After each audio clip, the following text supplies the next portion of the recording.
وہ اس صورت کو پڑھ کر اس کے مضامین سے لطف اندوز نہیں ہو پاتے۔ آج کی اس مجلس میں اسی صورت سے متعلق کچھ باتیں عرض کرنی ہیں۔ آپ نے دنیا کی بہت ساری لو سٹوریز سنی ہوں گی، مگر اکثر نفسانی، شیطانی، شہوانی ہوتی ہیں، لہذا ان کا انجام برا ہوتا ہے۔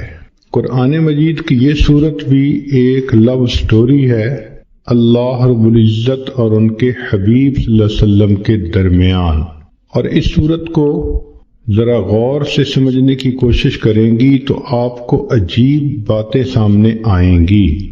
یہ صورت نزول کے اعتبار سے 10ویں نمبر پر نازل ہوئی۔ اس کے نازل ہونے کا بیک گراؤنڈ یہ ہے کہ نبی علیہ الصلوۃ والسلام اللہ رب العزت کی محبت میں تنہائی میں وقت گزارنے کو پسند فرماتے تھے۔ چنانچہ بخاری شریف کی روایت ہے، حبب الیہ الخلا، نبی علیہ الصلوۃ والسلام کو تنہائی سے محبت ہو گئی تھی۔ دستور ہے کہ محبت انسان کو تنہائی پسند بنا دیتی ہے۔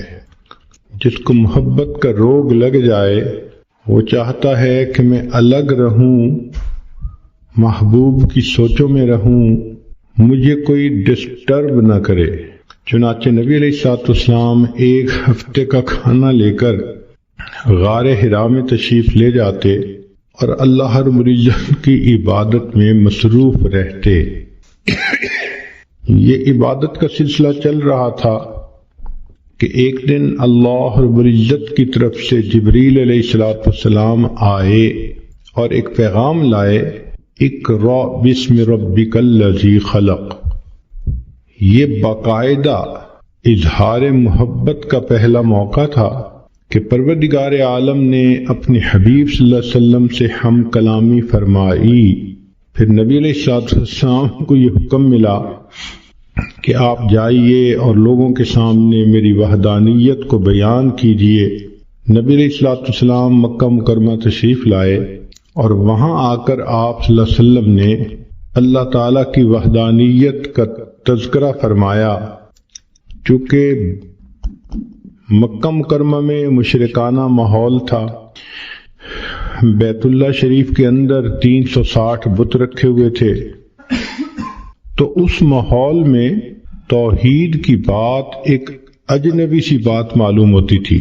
جب یہ بات شروع ہو گئی تو نیک روحیں جو تھیں انہوں نے اس بات کو قبول کیا اور چند لوگوں نے کلمہ پڑھ لیا، مگر مکہ مکرمہ کی جو اکثریت تھی وہ دشمنی پر تل گئی۔ ویسے تو ہر گھر میں یہی تذکرے، ہر مرد کی زبان پہ یہ تذکرے، ہر عورت کی زبان پہ یہ تذکرے، جو کلمہ پڑھتا تھا تو قریش مکہ اس کو تکلیف پہنچاتے تھے، سزائیں دیتے تھے۔ تو یہ تذکرے ہر کچے اور پکے گھر کے اندر ہوا کرتے تھے۔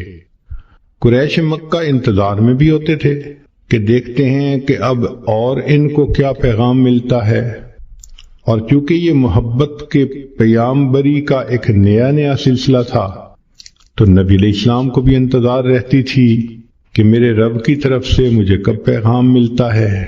اس کیفیت کو وہی بندہ سمجھ سکتا ہے جو اس پروسیس میں سے گزرا ہو کہ جہاں محبت کا تعلق ہو وہاں سے میسج آنے کا کتنا انتظار ہوتا ہے، اور اگر نہ آئے تو دل میں کتنے وسوسے آتے ہیں، خیالات آتے ہیں، اور انسان کی پریشانی کس حد تک بڑھ جاتی ہے۔ نبی علیہ الصلوۃ والسلام کے ساتھ یہی معاملہ پیش آیا کہ کچھ عرصہ تو وہی آتی رہی، پھر اچانک بند ہو گئی۔ انتظار مگر کوئی پیغام نہیں آتا۔ تو جب انتظار کی گھڑیاں لمبی ہو جائیں تو دل بے قرار ہوتا ہے۔ اللہ کے حبیب صلی اللہ علیہ وسلم کا دل مغموم ہے، سوچ میں ہے کہ اللہ رب العزت کی طرف سے اب کیوں پیغام نہیں آ رہا۔ ظاہرہ کوئی وجہ بھی سمجھ میں نہیں آ رہی۔ اب ایک غمزدہ دل کے سامنے کوئی تانے کی بات کر دی جائے تو غم اور زیادہ ہو جاتا ہے۔ چنانچہ اللہ کے حبیب صلی اللہ علیہ وسلم کے ساتھ یہی ہوا کہ جب کئی دن گزر گئے وحی کے بغیر تو قریش مکہ نے یہ کہنا شروع کر دیا قد ودعک ربک، ہمیں لگتا ہے کہ تجھے تیرے رب نے چھوڑ دیا، معاذ اللہ۔ اب یہ بات نبی علیہ السلام کے دل پر ایک چوٹ لگا گئی۔ انسان سب کچھ برداشت کر سکتا ہے، محبت کا تانا برداشت کرنا بہت مشکل ہوتا ہے۔ چنانچہ ایک مرتبہ اللہ کے حبیب صلی اللہ علیہ وسلم دار ارقم میں تھے، کسی وجہ سے دروازہ کھلا تو آپ کی چچی ام جمیل سامنے سے گزری۔ اس نے جب نبی علیہ السلام کو بیٹھے دیکھا تو طعنہ دینے لگی کہ اے محمد صلی اللہ علیہ وسلم، جو شیطان تجھے وحی کرتا تھا وہ تجھ سے روٹھ گیا ہے۔ زخم پر جب زخم لگتا ہے تو دکھ بہت زیادہ ہو جاتا ہے۔ تو اللہ کے حبیب صلی اللہ علیہ وسلم کا دل پہلے مغموم تھا، اس عورت کی بات نے جلتی پہ تیل کا کام کر دیا۔ محبوب صلی اللہ علیہ وسلم کا دل بھر آیا۔ آپ نے دل میں سوچا اللہ، ان لوگوں نے مجھے ساحر کہا، برداشت کر لیا، مجنون کہا، میں نے برداشت کر لیا، دیوانہ کہا، میں نے برداشت کر لیا، مگر مجھ سے یہ جملہ تو برداشت نہیں ہوتا کہ آپ نے مجھے چھوڑ دیا۔ اے کریم، غار حرا میں اقرأ بسم ربک الذی خلق کے ذریعے محبت کی تار تو آپ نے جوڑی تھی، اب کیوں مجھے تنہا کر دیا کہ لوگوں کے طعنے سننے پڑ گئے۔ محبوب صلی اللہ علیہ وسلم کی مبارک آنکھوں میں آنسو ہیں، اور آپ نے اس کرب کی کیفیت میں آسمان کی طرف جو دیکھا تو رب کریم کی طرف سے جبریل علیہ السلام پیغام لے کر آ گئے۔ یہ سورت نازل ہوئی والضحیٰ واللیل اذا سجا۔ ان کی پہلی دونوں آیتوں میں اللہ رب العزت نے قسمیں کھائی ہیں۔ عام دستور یہی ہے کہ جب محبوب کسی وجہ سے روٹھ جائے اس کو تسلی دینے کے لیے محب کو قسمیں کھانی پڑتی ہیں، یقین دلانا پڑتا ہے۔ ذرا غور کیجئے محب اور محبوب کی کیا باتیں ہیں کہ رب کریم ارشاد فرماتے ہیں والضحیٰ، دن کی روشنی کی قسم، واللیل اذا سجا، رات جب چھا جاتی ہے اس کی تاریکی کی قسم۔ تو رب کریم نے دو قسمیں کھائیں، ایک دن کے سویرے کی قسم، رات کے اندھیرے کی قسم، دن کے ہنگاموں کی قسم، رات کے سناٹوں کی قسم، دن کی جلوتوں کی قسم، رات کی خلوتوں کی قسم۔ مقصود یہ تھا کہ زمانے کے حالات و واقعات کی قسم کھا کر فرمایا۔ بعض مفسرین نے لکھا کہ جب وحی اترتی تھی اس کو دن سے تشبیہ دی گئی، اور جب وحی بند ہوئی تو اس کو رات سے تشبیہ دی، تو پھر مفہوم یہ بنے گا والضحیٰ واللیل اذا سجا، وحی کے اترنے کی قسم اور وحی کے رکنے کی قسم۔ انسان کی زندگی میں دن بھی ضروری، رات بھی ضروری، دن کام کرنے کے لیے، رات آرام کرنے کے لیے۔ تو بغتانہ مقصود یہ تھا کہ اے میرے حبیب صلی اللہ علیہ وسلم، جس طرح وحی کا اترنا ضروری ہے، کچھ عرصہ کے لیے اس کا رک جانا یہ بھی ضروری ہے تاکہ آپ کو آرام مل جائے۔ لیکن ہمارے بزرگوں میں حضرت اقدس تھانوی رحمۃ اللہ علیہ نے اس کی عاشقانہ تفسیر کی ہے۔ وہ فرماتے ہیں کہ والضحیٰ واللیل اذا سجا، اس کا معنی یہ ہے کہ اے میرے محبوب صلی اللہ علیہ وسلم، والضحیٰ، آپ کے چمکتے چہرے کی قسم، واللیل اذا سجا، اور آپ کی سیاہ زلفوں کی قسم۔ گویا اللہ رب العزت اپنے حبیب صلی اللہ علیہ وسلم کو تسلی دینے کے لیے ان کی قسم کھا کر بات فرماتے ہیں۔ جب محبوب روٹھ جائے تو محب اس کو منانے کے لیے عموماً یہ طریقہ اختیار کرتا ہے کہ تم اپنے خوبصورت چہرے کو دیکھو، تم اپنی زلفوں کو دیکھو، بھلا یہ چہرہ چھوڑنے کے قابل ہے؟ کون اسے چھوڑ سکتا ہے؟ تو ہو بہو یہی معاملہ بنا کہ رب کریم نے فرمایا وَالضُّحَىٰ وَاللَّيْلِ إِذَا سَجَىٰ، اے محبوب صلی اللہ علیہ وسلم، آپ کے چمکتے چہرے کی قسم، آپ کی سیاہ زلفوں کی قسم، چہرہ مبارک دن کی مانند اور زلفیں رات کی مانند، گویا اللہ رب العزت نے اپنے حبیب کے اندر ان دونوں کو ایک وقت میں جمع فرما دیا۔ اور ویسے بھی ذرا اگر تفصیلات میں جائیں تو محب اپنے محبوب کے لیے وہ کچھ کرتا ہے جو عام دستور سے ہٹ کر ہوتا ہے۔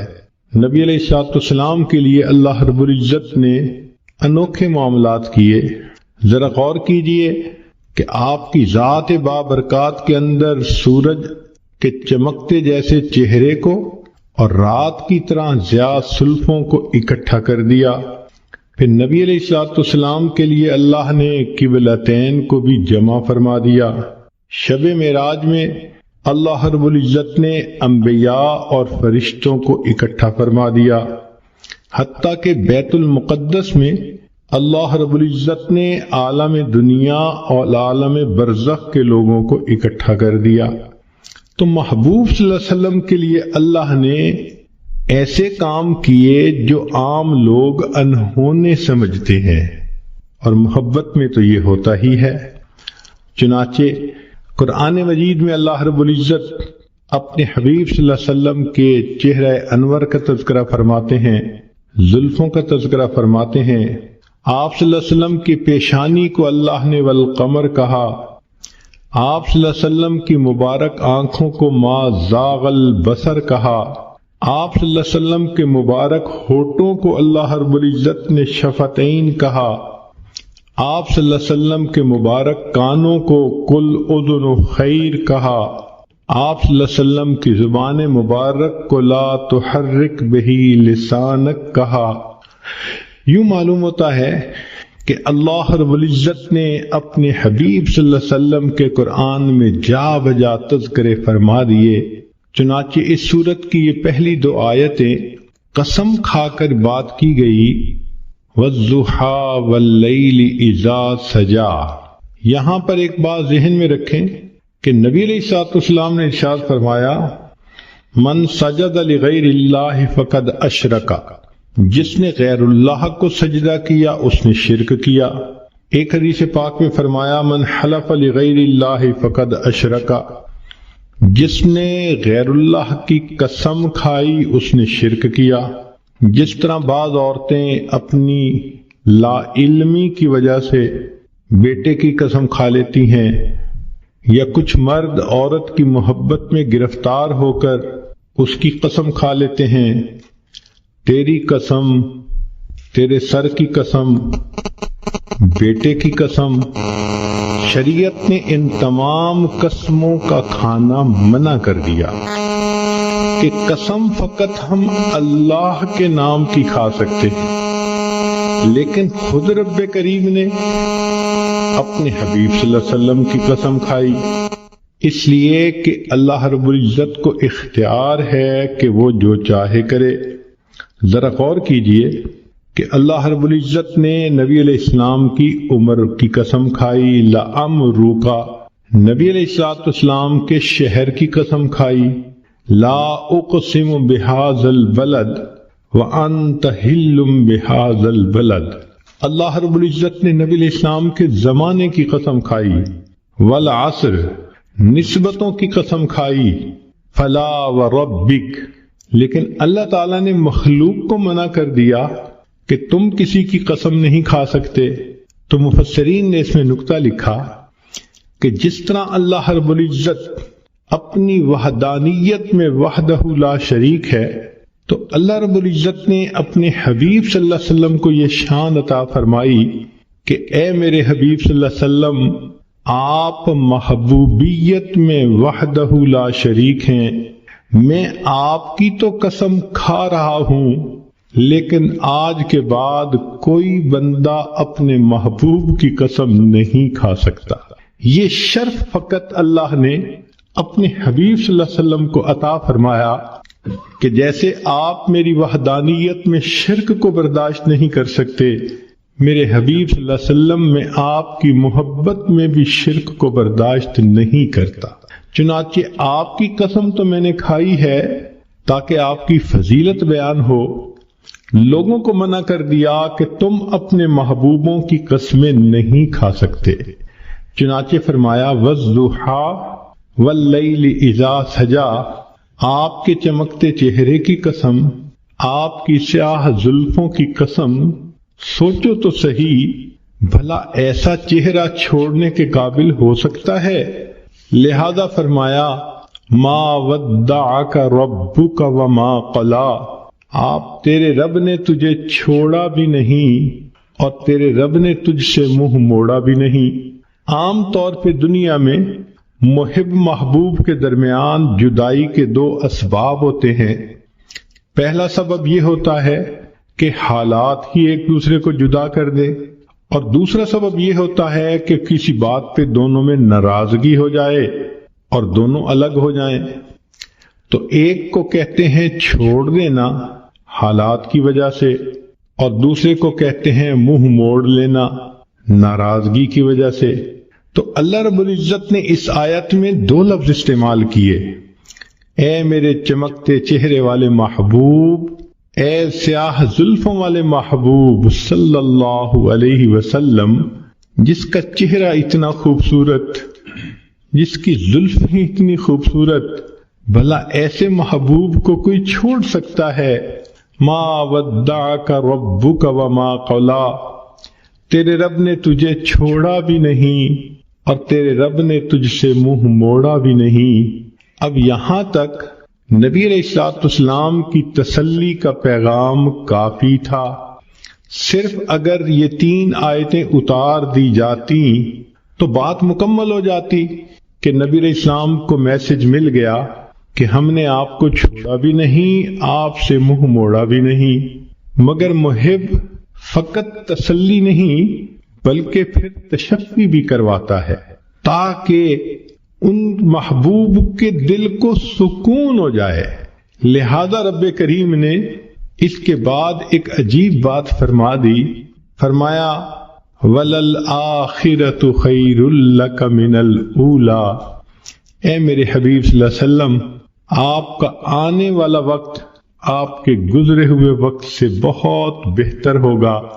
اس کی مثال ایسے ہی ہے کہ جیسے قسمیں کھا کر پہلے تو تسلی دے دی اور پھر کہہ دیا کہ جو ہو گیا وہ تو ہو گیا، آنے والے وقت میں ہم اور زیادہ محبت کے ساتھ رہیں گے۔ تو گویا رب کریم نے بھی اپنے حبیب صلی اللہ علیہ وسلم کو یہی پیغام دیا کہ اے میرے محبوب صلی اللہ علیہ وسلم وَلَلْآخِرَةُ خَيْرٌ لَكَ مِنَ الْأُولَىٰ، آپ کا آنے والا وقت آپ کے گزرے ہوئے وقت سے زیادہ بہتر ہوگا۔ اس ایک جملے کے اندر رب کریم نے سمندر کو کوزے میں بند کر دیا۔ چنانچہ محبوب صلی اللہ علیہ وسلم کی مبارک زندگی کو جس زاویے سے دیکھیں، آپ کا آنے والا وقت گزرے ہوئے وقت سے بہتر تھا۔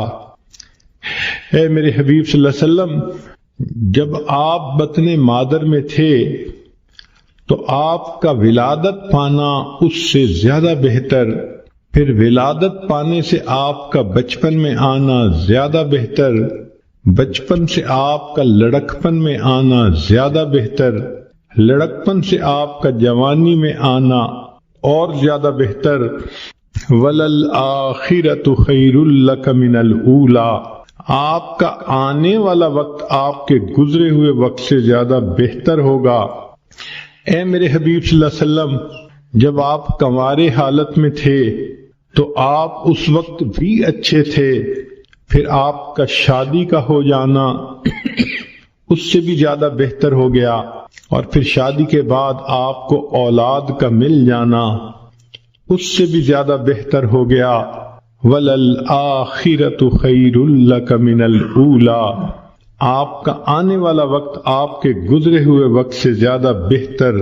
چنانچہ جب آپ غار حرا میں جا کے عبادت کرتے تھے، آپ کا وہ وقت بھی بہت اچھا تھا، لیکن آپ پر وحی کا اترنا اور بھی زیادہ بہتر ہو گیا، اور پھر آپ صلی اللہ علیہ وسلم کا بیت المقدس میں جا کے انبیاء کی امامت کروانا اس سے بھی زیادہ بہتر ہو گیا، اور پھر آپ کا عرش کے اوپر جا کر اپنے رب سے ملاقات کرنا اس سے بھی زیادہ بہتر ہو گیا۔ وَلَلْآخِرَةُ خَيْرٌ لَكَ مِنَ الْأُولَى، اے میرے حبیب صلی اللہ علیہ وسلم، آپ کا مکہ مکرمہ میں رہنا بھی بہت اچھا، مگر ہجرت کر کے مدینہ میں آ جانا اس سے بھی زیادہ بہتر، پھر بدر کے میدان میں جو کامیابی ہوئی اس سے بھی بہتر، پھر احد کا معاملہ پیش آیا اس سے بھی بہتر، پھر خندق کے اندر جو آپ کو اللہ کی مدد ملی اس سے بھی زیادہ بہتر، پھر صلح حدیبیہ کا موقع آیا اس سے بھی بہتر، اور بالآخر آپ مکہ مکرمہ میں فاتح بن کر داخل ہوئے، وہ اس سے بھی زیادہ بہتر۔ وَلَلْآخِرَةُ خَيْرٌ لَكَ مِنَ الْأُولَى، اے میرے حبیب صلی اللہ علیہ وسلم، آپ کا دنیا کے اندر رہنا بہت اچھا، مگر پھر آپ کا دنیا میں پردہ فرمانا اس سے بھی زیادہ بہتر، پھر آپ کا حشر میں اٹھنا اس سے بھی زیادہ بہتر، پھر آپ کو مقام محمود کا ملنا اس سے بھی زیادہ بہتر، پھر آپ کو شفاعت کا تاج پہنایا جانا اس سے بھی زیادہ بہتر، آپ کا حوض کوثر پہ تقسیم کرنا پانی کو اس سے بھی بہتر، اور آپ کا امت کو لے کر جنت میں داخل ہونا اس سے بھی زیادہ بہتر۔ عام دستور تو یہ ہے کہ لوگ اعلیٰ سے ارذل کی طرف لوٹتے ہیں۔ لوگوں کو دیکھیے، جوانی میں حسن کیا خوبصورت ہوتا ہے، بڑھاپے میں حسن چلا گیا، جوانی میں طاقت ہوتی ہے، بڑھاپے میں طاقت چلی گئی، جوانی میں مال ہوتا ہے کہ انسان کماتا ہے، بڑھاپے میں مال بھی کم ہو جاتا ہے۔ تو عام آدمی کا دستور تو یہی ہے کہ حسن بھی کم ہو گیا، مال بھی کم ہو گیا، طاقت بھی کم ہو گئی، چاہنے والے بھی کم ہو گئے، تو عام انسان حتی یرد الی ارذل العمر، وہ اپنے ارذل کی طرف لوٹتا ہے، اعلیٰ ہوتا ہے، ارذل کی طرف لوٹ جاتا ہے۔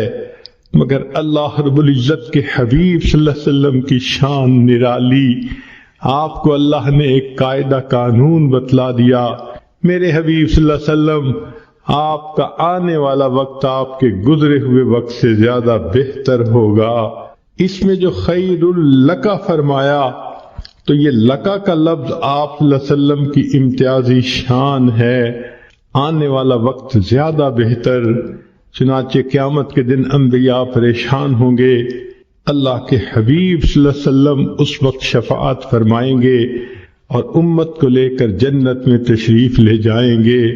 کیا شان ہے اس اللہ کے حبیب صلی اللہ علیہ وسلم کی کہ جو ہر لمحے اعلیٰ سے اعلیٰ کی طرف جا رہے تھے، اور واقعی ان کی اللہ رب العزت نے ان کے ساتھ اس معاملے کو پورا کر دکھایا۔ ان کا آنے والا وقت ان کے گزرے ہوئے وقت سے زیادہ بہتر تھا۔ تو گویا مقصد یہ کہہ دیا، اے میرے حبیب صلی اللہ علیہ وسلم، یہ چھوٹنے والی اور ٹوٹنے والی محبت نہیں، پھلنے پھولنے والی اور مضبوط سے اضبط ہونے والی محبت ہے۔ سبحان اللہ، کیا تسلی کی بات اللہ نے فرما دی۔ تو غور کیجئے کہ ان 4 آیات میں اللہ تعالیٰ نے کام مضمون کو کیسے سمیٹ دیا۔ وَالضُّحَىٰ وَاللَّيْلِ إِذَا سَجَىٰ، اے محبوب صلی اللہ علیہ وسلم، آپ کے چمکتے چہرے کی قسم، آپ کی سیاہ زلفوں کی قسم، ما ودعک ربک وما قلا، تیرے رب نے تجھے چھوڑا بھی نہیں، تجھ سے منہ موڑا بھی نہیں۔ وَلَلْآخِرَةُ خَيْرٌ لَكَ مِنَ الْأُولَى، اور آپ کا تو آنے والا وقت گزرے ہوئے وقت سے زیادہ بہتر ہوگا۔ پھر رب کریم نے آگے ایک اور بات فرما دی جس نے بات کو اور رنگ دے دیا۔ ارشاد فرمایا، وَلَسَوْفَ يُعْطِيكَ رَبُّكَ فَتَرْضَى، تیرا رب تجھے اتنا دے گا کہ تو راضی ہو جائے گا۔ محب اپنے محبوب کو اسی طرح تسلی دیتا ہے، میں تجھے اتنا پیار دوں گا، میں اتنا تیرا خیال رکھوں گا، میں اتنا تیرا تعاون کروں گا، تیرا ساتھ دوں گا، پشت پناہی کروں گا۔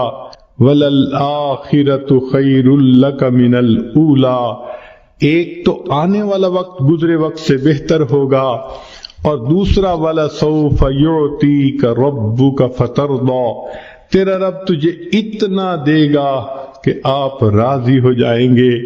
اس آیت مبارکہ سے اللہ کے حبیب صلی اللہ علیہ وسلم کی عجیب شان ظاہر ہوتی ہے۔ ساری دنیا کو دیکھ لیجئے، اللہ کی رضا حاصل کرنے میں سرگرم ہے۔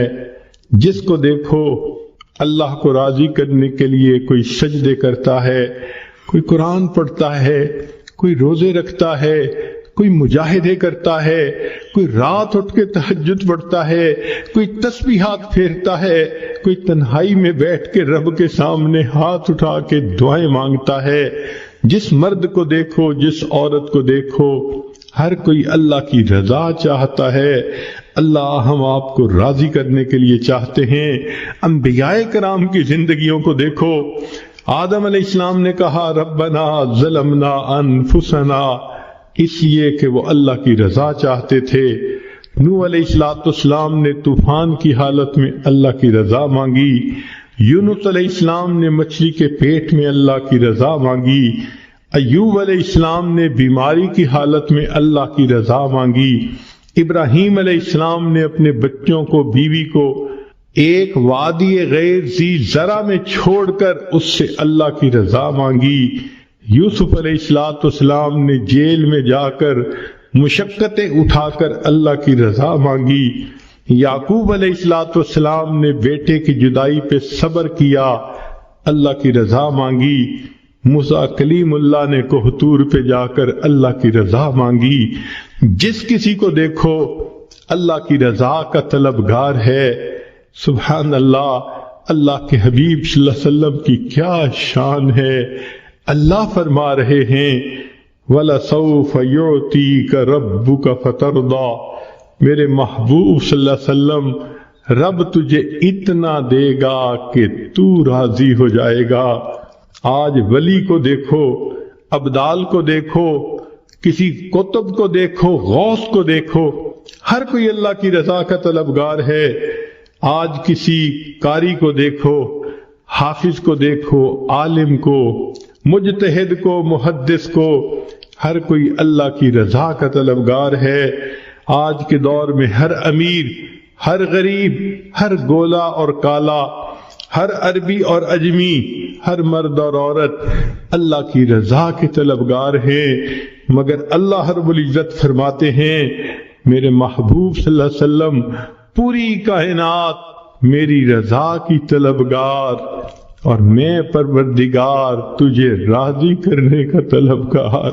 وَلَسَوْفَ يُعْطِيكَ رَبُّكَ فَتَرْضَى، تیرا رب تجھے اتنا دے گا کہ تو راضی ہو جائے گا۔ محبوب آپ کی مراد کو میں پورا کروں گا، اور اللہ رب العزت نے واقعی ایسا کر کے دکھا دیا۔ چنانچہ محبوب صلی اللہ علیہ وسلم نے انگلی کا اشارہ کیا، اللہ نے چاند کو دو ٹکڑے کر کے دکھا دیا۔ محبوب صلی اللہ علیہ وسلم کے ہاتھ اٹھتے ہیں، اللہ بارش برسا دیتے ہیں۔ محبوب صلی اللہ علیہ وسلم کی زبان سے ابو ہریرہ لانو کی والدہ کی ہدایت کی دعا نکلتی ہے۔ ابو ہریرہ لانو کے پہنچنے سے پہلے اللہ ان کی والدہ کو ہدایت دے دیتے ہیں۔ محبوب صلی اللہ علیہ وسلم کعبہ کی چوکھٹ پکڑ کے دعا مانگتے ہیں، اللہ عمر لانو کو ایمان کی سعادت دے دیتے ہیں۔ محبوب صلی اللہ علیہ وسلم کی انگلیوں سے اللہ تعالیٰ پانی کے چشمے جاری فرما دیتے ہیں۔ گویا بتلانا یہ محبوب مقصود تھا، اے میرے محبوب دیکھو ساری کائنات میری رضا چاہتی ہے، اور میں آپ کو اپنا محبوب بنا چکا، لہذا میں آپ کو اتنا دوں گا وَلَسَوْفَ يُعْتِيكَ رَبُّكَ فَتَرْضَى کہ آپ راضی ہو جائیں گے، محبوب جو تیری پسند ہوگی وہ میری پسند ہوگی، جو تیرا ہے وہ میرا ہے، جو تیرا نہیں وہ میرا نہیں۔ اس لیے ہمارے اکابر یہ کوشش کرتے تھے مدینہ طیبہ میں جا کر دفن ہونا نصیب ہو جائے تاکہ محبوب کا قرب نصیب ہو۔ ذرا غور کیجئے اللہ نے اپنے حبیب صلی اللہ علیہ وسلم کی تمناؤں کو کیسے پورا کیا۔ ایک نماز 4 رکعت کی ہے، 2 رکعت پڑھی، اللہ رب العزت نے نماز کے ختم ہونے کا انتظار نہیں کیا، عین دوران نماز میں وحی فرما دی، اب آپ کے لیے قبلہ کو ہم نے تبدیل کر دیا گیا۔ چنانچہ نبی علیہ السلام نے 2 رکعت پہلے قبلے کی طرف پڑھیں اور دوسری رکعت دوسرے قبلے کی طرف پڑھیں۔ سبحان اللہ، جب نبی علیہ السلام کو اللہ نے راضی کرنے کا فیصلہ فرما دیا تو محبوب کی امت کے لیے یہ بہت بڑی خوشخبری ہے۔ نبی علیہ السلام پر جب یہ آیت اتری تو محبوب صلی اللہ علیہ وسلم نے فرمایا کہ اللہ تعالیٰ نے فرمایا ہے میں تجھے راضی کر دوں گا۔